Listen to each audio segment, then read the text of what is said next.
Oh! One of the games that I played over the years that everyone always said was not only one of my best playthroughs, but one of the best survival horror games of all time, and it was awesome to see me play it, was Silent Hill 2. Now, at the time, I was not direct capturing my video. I was not live streaming. I did not have a professional microphone setup. I didn't even have a webcam. Nothing. None of that. Okay? Back then, I used to take a digital camera. It was a Sony digital camera. And I would point it at my television. And I would record in parts. Okay? And exclusively upload to YouTube to DSP Gaming. And it was a very different time. You know, back then, not live streaming. This is the one thing that a lot of people don't seem to realize, how different it is doing gameplay content offline, okay, than live streaming. Because back then, people would say, oh, Phil, sometimes you would record, 8+ hours of gameplay a day. And that was true, but what you have to realize is that back then it was very different. I didn't have a streaming schedule. So I could wake up at 10 in the morning, go buy a video game, right, boot it up by 11, and play it for 4 or 5 hours straight and take breaks whenever I want. I got to use the bathroom. Just immediately pause, go use the bathroom, come back, resume the game. If I needed to take a drink to get up to walk around the house, you know what I mean? I could do that at any point. And it would allow me to basically have more, what's the word? Like more flexibility, because you guys don't realize that when I'm here on stream, I'm here on the couch. You know what I mean? Like I'm here live. If I'm going to take a break impromptu, a lot of people, oh my God, Phil's used the bathroom already. Oh, they get up in a tizzy because I got to be here on a schedule and I'm here to entertain you guys live. When I used to do this stuff offline, it used to be very, very, very different. Okay. There's no survival horror this year. For whatever reason, last year we had a lot of survival horror. Resident Evil 7, Outlast 2, Evil Within 2. 2018, there's none. I don't know what happened that this year none of these game developers are making survival horror games, but they're just not. And so it's a perfect time, especially during this summer downtime, right? There's no new releases in July besides Octopath Traveler, which we are going to get to. But outside of that, there's nothing going on. And I think it's time for us to bring back one of the biggest classics that I've ever played, okay? Now, some people have asked me, are you going to play the game on hard? Are you going to change the puzzle difficulty? First of all, no, I'm not changing the puzzle difficulty. That would be ridiculous. If I change the puzzle difficulty, more than likely what's going to end up happening is the game's going to be incredibly confusing, not only for me, but for a lot of people watching, because the puzzles will be different. And now what happens if I get stuck, I can't figure something out, and now people who played the game before are like, well, we'd love to help you, but we can't because you're on a harder puzzle difficulty and no one knows how to solve it, I'm definitely not doing that. Will I play on harder game difficulty? Maybe. One thing I don't want to do is go on hard difficulty, play it for 3-4 hours, and then find out, well, I fucked myself because now it's so hard and there's no healing items and I can't beat it. I want to do a fun throwback playthrough for you guys here during the summer downtime that's not going to be painful to watch, okay? And I don't want to make it overly difficult to the point where now I can't even progress and now I got to start over. You see what I mean? If people want some variety after me playing Silent Hill 2 and Persona 5 all week, then maybe Friday I'll start up my next major downtime playthrough, okay? And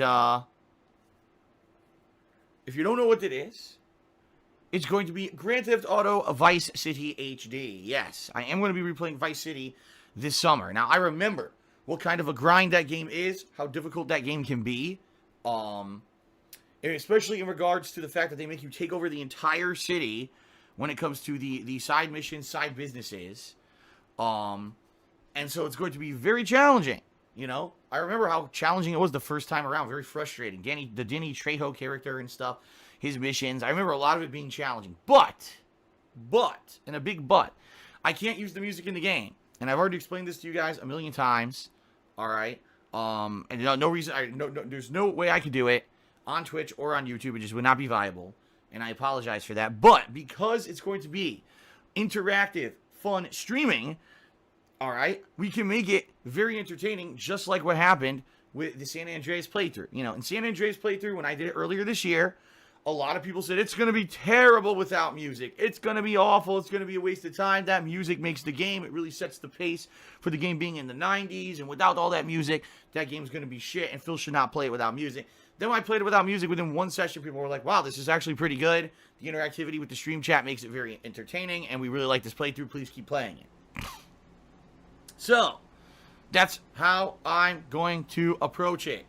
Ren Jesse James did a 25-bit series of Japan Beach signing a deal with Simon Cowell. He takes literally every single video you've ever made and gives you a fraction of the ad revenue. Yeah, and here's the thing. The reason that Simon Cowell does that is because Simon Cowell feels that, number one, he found you as a talent. He recognized your talent.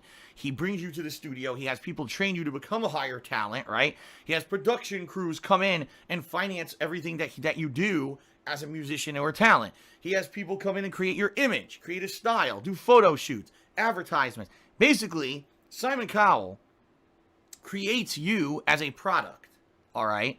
And then he gives you a cut of the revenue as the talent, all right? So, I hate to say, a lot of, musicians, as they call themselves these days, which I don't even believe, I guess I should say this, singers or artists, are manufactured very much in a studio. And not to say that those people don't have talent, but who they are as a musical entity is manufactured, okay? And, that's Simon Cowell, that's what he does. He's the manufacturer of that content. So, fair enough. He created everything. He takes a lot of credit for it, right? Nintendo makes a video game. I play that video game and I add my unique style of commentary, my unique style of gameplay, my interactions with stream chat. All of that is my content, right? I created all of that. They don't get 100 at the very best. In reality, if Nintendo really wanted to argue that people who use game content from them, that they're owed money, fair enough. Hash it out in court what the percentages are. But in no way, shape, or form will Nintendo ever win a case and say they own 100% of revenue on something that you use a game with one of their games for. That's ludicrous. That's absolutely ludicrous. Even Simon Cowell gives the person who he manufactured a cut of the money because he knows that that's legit, And that's the problem is it's horseshit that Nintendo thinks they owe all of it. We're just owed all of it. This is our content and our, no, it's not, fuckers. If I make a game review of Super Mario Odyssey, you don't own the fucking review. Not in one court of law on the planet will they rule that you own my fucking game review, you assholes. But that's what they do. It's like, it's so ludicrous what they say and do and get away with on YouTube. Okay? Alright, continuing on. Yeah. There's a bunch of cheers I can't read. It was some asshole asking stuff about my dick. If you really want a surefire way to not get your cheers read and get banned from the chat, it's probably to be talking about my dick. I'm just saying, probably not a good idea. Probably not allowed. Probably not something that people want to hear about either, since this is a gameplay stream. So you probably want to stay off that subject. I'm just saying, okay? Alright, fair enough.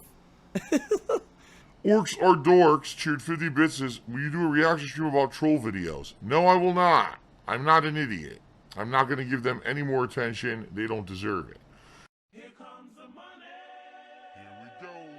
Money talk. Here comes the money.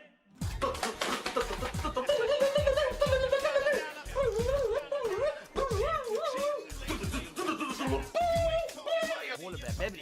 Do that, baby, too.